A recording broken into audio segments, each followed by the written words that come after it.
Hi there. I'm Venus. My parents told me I didn't belong at Thanksgiving. Not because I did something wrong, because I was a burden. What they didn't say out loud was even worse. They used my silence, my loyalty, to try and take everything I had. I was about to sign over the house, a gift, just to feel accepted. But then I found out what they were really planning behind my back. Why would your own family go this far?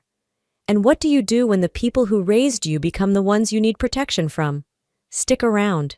You're going to want to hear this. I stood in the kitchen staring at the foil-covered dish on the counter, steam still clinging beneath the lid. It was a simple sweet potato casserole, brown sugar, cinnamon, marshmallows, the kind Mom used to make before everything changed. I had no idea if anyone would eat it. Honestly, I didn't know if I'd be allowed past the front door. Driving through Tacoma that morning, the fog hugged the road like it didn't want to let go. Streets shimmered with leftover rain, yellow and crimson leaves mashed into the pavement like forgotten stories. Thanksgiving had always meant warmth, food, voices overlapping, before Diana. Now it just meant obligation. When I pulled into the driveway, I already sensed it. The wrongness. No one was waiting. No sounds of laughter or plates clinking inside. I grabbed the dish and climbed the porch stairs. The door opened before I could knock. Diana. She leaned against the frame, arms crossed, her lips curling just enough to pretend it was a smile. You weren't invited, Venus? My hands tightened on the casserole dish. It's Thanksgiving! She raised an eyebrow. Exactly, for family. I looked past her. Dad was standing in the hallway pretending to read something in his hand. I locked eyes with him, my heart pounding, and waited. I needed just one word, one signal. Diana's voice sliced in again, low and sharp. You're a burden, Venus. You always have been. Mom babied you, but she's not here anymore. I stepped forward, voice shaking but steady. I brought food. She didn't budge. We don't need you to play hero once a year. You don't belong here. And then finally, Dad looked up, but not at me. Maybe another time, sweetheart. The door clicked shut. I stood there, dish still in my hands, before turning back to the car. The cold hit harder than the rain. I didn't cry, not right away. I drove in silence, headlights cutting through the wet dusk. The house was empty when I got home, except for the humming of the heater and the soft purring of Oliver, my cat.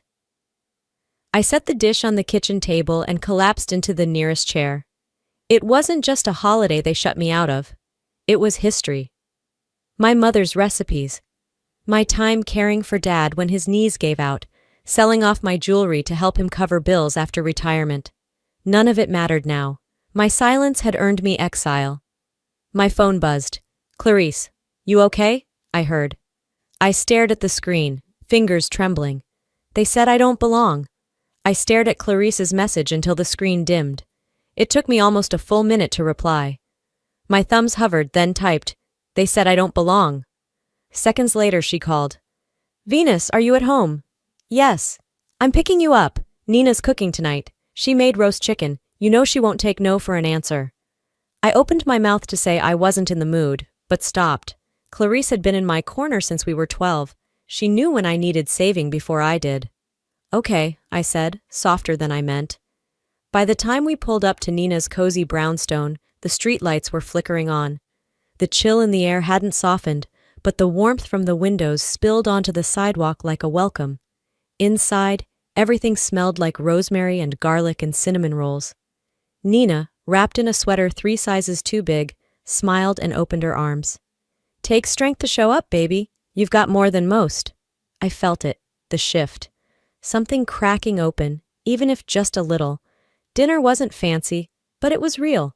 Comfort food, low lights, soft jazz in the background. Clarice handed me a glass of wine. Nina patted my hand, and somewhere between bites of mashed potatoes and polite laughter, the dam broke. I said it, out loud. They told me I was a burden. The room hushed. Clarice reached across the table and squeezed my wrist. Nina sat back, fork down. Honey, a gift isn't a gift when people expect it like a right. It's blackmail with a bow. I blinked. What? She nodded. That house of yours. You were planning to give it to them, weren't you? I thought, maybe if I did, they'd finally... I stopped myself. The thought sounded pathetic now. Clarice leaned in. You gave up a New York job offer to care for your dad when he had surgery.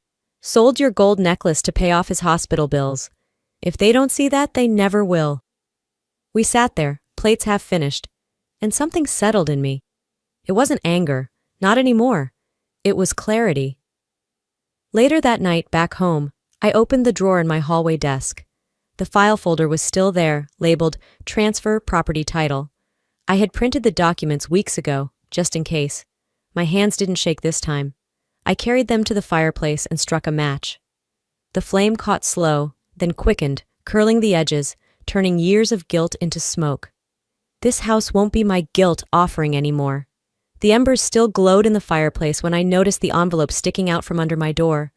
No return address, just my name typed in bold.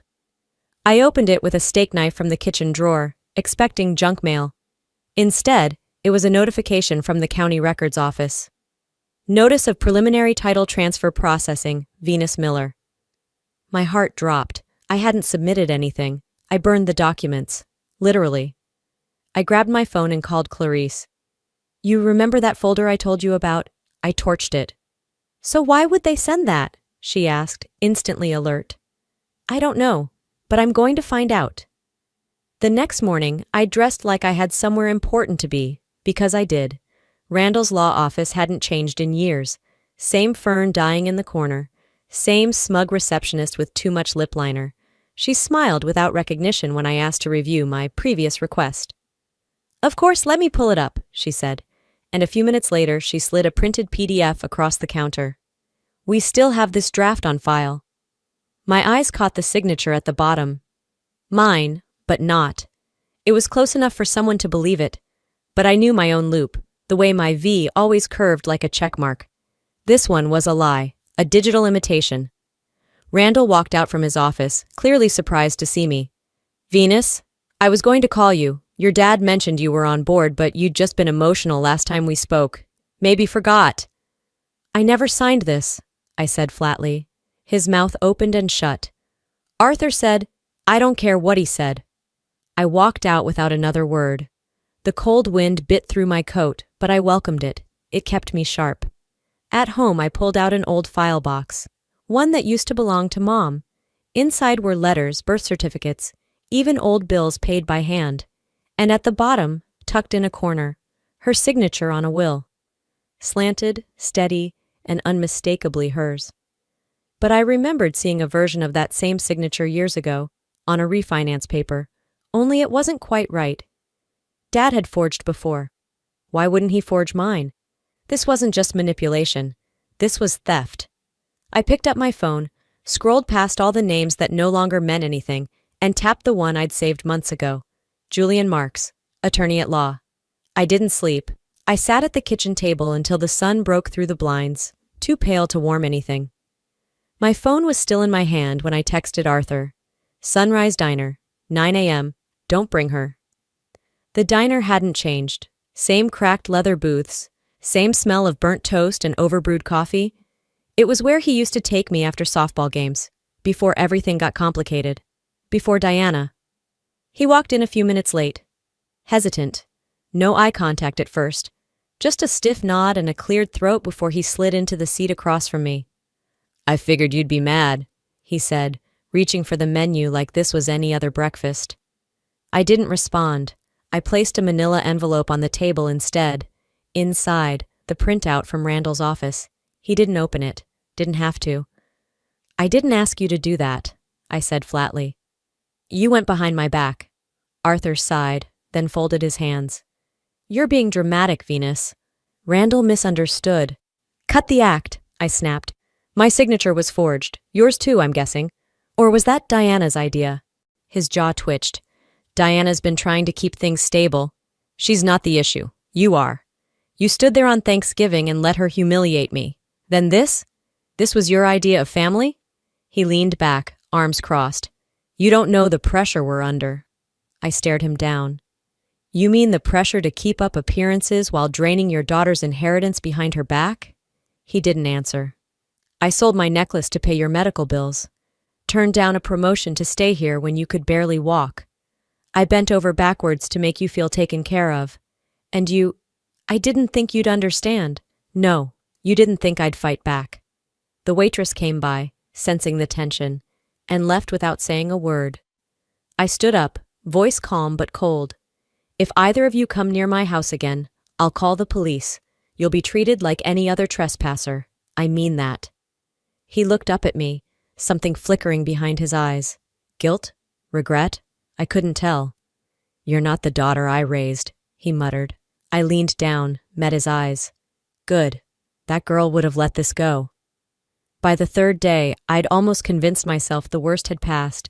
That maybe, just maybe, Arthur would back down, let it die quietly like all his other bad decisions. Then the envelope came. A knock at the door, a polite smile from a courier, and a crisp white envelope with my name in block letters. I signed for it, closed the door, and stood there a moment, fingers tight against the paper like it might burn. It nearly did. Formal request for property division, it read. In accordance with prior oral agreements and contributions to household stability. Legalese soaked in cheap perfume. I called Julian. He didn't even sound surprised. It's nothing binding, just an intimidation tactic. They're drawing first blood. I exhaled, tried to laugh, failed. Of course they are. Later that afternoon, Clarice sent me a screenshot. A public Facebook post. Arthur's name front and center. His profile picture still the same one from my graduation. Some children forget who raised them, the post began. Some think property matters more than love. I never thought I'd be ashamed of my own blood, but here we are. I didn't cry. I didn't even blink. The comments came fast. Old neighbors, distant cousins. So sorry, Arthur. That's heartbreaking. What a shame. I stared at the screen until the words stopped meaning anything. Closed the app, powered off the phone. Later that evening, I met Julian at his office. We sat across a long table, a stack of folders between us. I need everything, he said. Title deeds, hospital records, receipts, whatever you have. I already sorted them, I said, pulling a binder from my bag. Indexed, labeled. I even saved the texts. Julian smiled. You've done half my job already. No, I said, voice low but steady. I'm doing the part where I stop playing nice. That night, the Christmas lights outside twinkled across the street. My house stayed dark. They wanted to test if I'd break. I'm about to show them what breaking point really looks like. The rain hadn't stopped. A gray drizzle had soaked the porch and blurred the window panes, but I barely noticed. I sat cross-legged on the floor, scanning a spreadsheet of bank transfers and repair costs. Legal prep wasn't glamorous, but I wasn't in this for drama. I was in it to win. The doorbell rang. I checked the camera. Arthur, drenched, holding something thick in his hand. I pressed the intercom. You're not welcome here. I'm not here to fight, he said, voice muffled. Just talk. I didn't answer. After a long pause, I unlocked the top latch but kept the chain in place. The door creaked open an inch. He held out a manila folder. You should read this. I took it through the gap.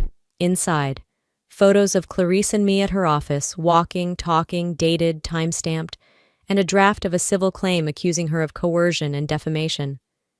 You're going after her? I asked, teeth clenched. She manipulated you, Arthur said, tone smug. This is still my family, not hers. I closed the folder, slid it back out to him. You're desperate. His smile faltered. You've made this ugly. I unlatched the chain, stepped outside. The cold slapped me, but I didn't flinch. Try it, I said. But know this. If you go after Clarice again, I won't just defend myself. I'll expose every lie you've ever told.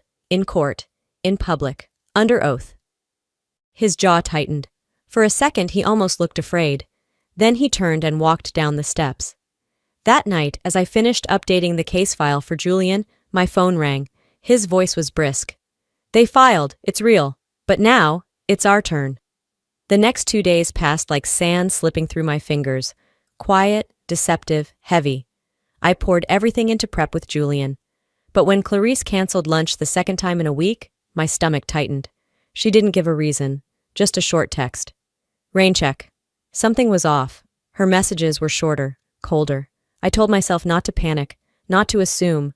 But when Nina called out of the blue, her voice low and cautious, I knew I hadn't imagined it. Venus. I wasn't going to say anything, but I saw Diana at the Mariners Inn. She was meeting Clarice. I stopped breathing. You're sure? I was there for coffee. I saw them hug. Later that evening, I drove to the office, rain slicing sideways across the windshield. I couldn't sit still. Not after hearing that.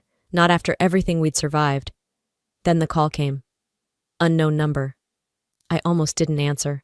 But something, instinct, dread, anger, made me swipe right. Venus, it's Randall. Don't hang up. I didn't speak. They're planning something.